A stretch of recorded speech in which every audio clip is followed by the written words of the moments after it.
New news is that the York City Knights are now under new ownership, and I've got the head honcho with me. How are you, Clint, mate? hi, Clint. Clint Goodchild is the new head honcho down at York City Knights as of Friday, just gone. What brings a 40-year-old Australian entrepreneur, businessman, sports fan, huge sports fan, aren't you? Yeah, lover of the game. To take over the running of York City Knights? Yeah, well, I think the direct answer is the opportunity to do so.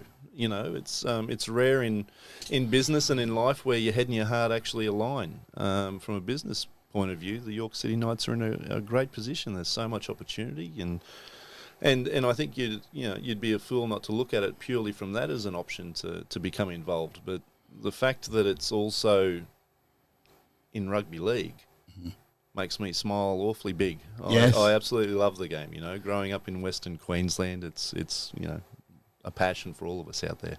And I mean, it's been described as the shining light of rugby league, hasn't it? It has. The club. Yeah, it has. There's a lot of opportunity to, bigger and better. Where does James Ford come into this? Wonderful coach. He's one of the best. Yeah, he's one of the best. He's a high-level coach already, and he's always hungry to improve as well. Which as a now teammate and co-worker of his, I'm excited to be in and around him and learn from him. Hopefully, there's a couple of things that I can also bring to the table. So you've got the men's rugby team in the championship, Correct. and then of course the ladies are Super League.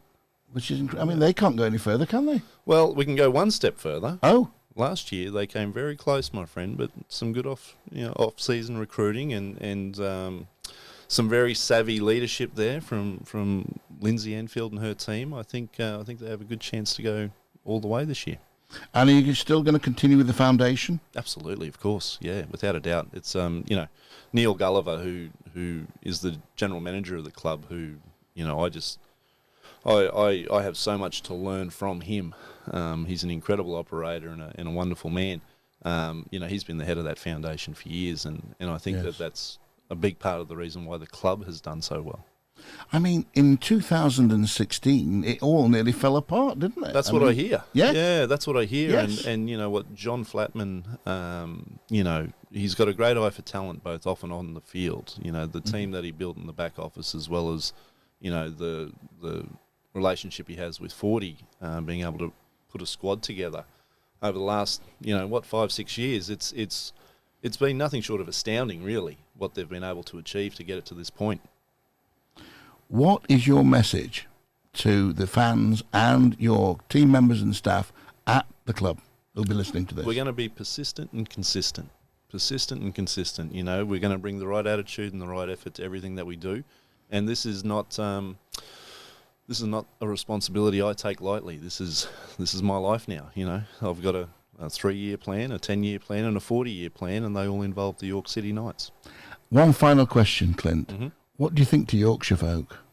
Love them. They remind me a lot of Queenslanders. I'm a very proud Queenslander, and we take a great deal of pride in being from Queensland. And when I landed here in the summer, wandering around the city, I see a lot of similarities, mate. There's a lot of pride in the north. Don't you worry about that. And a lot of straight talking as well, which is a saves big thing. time, doesn't it? Yeah.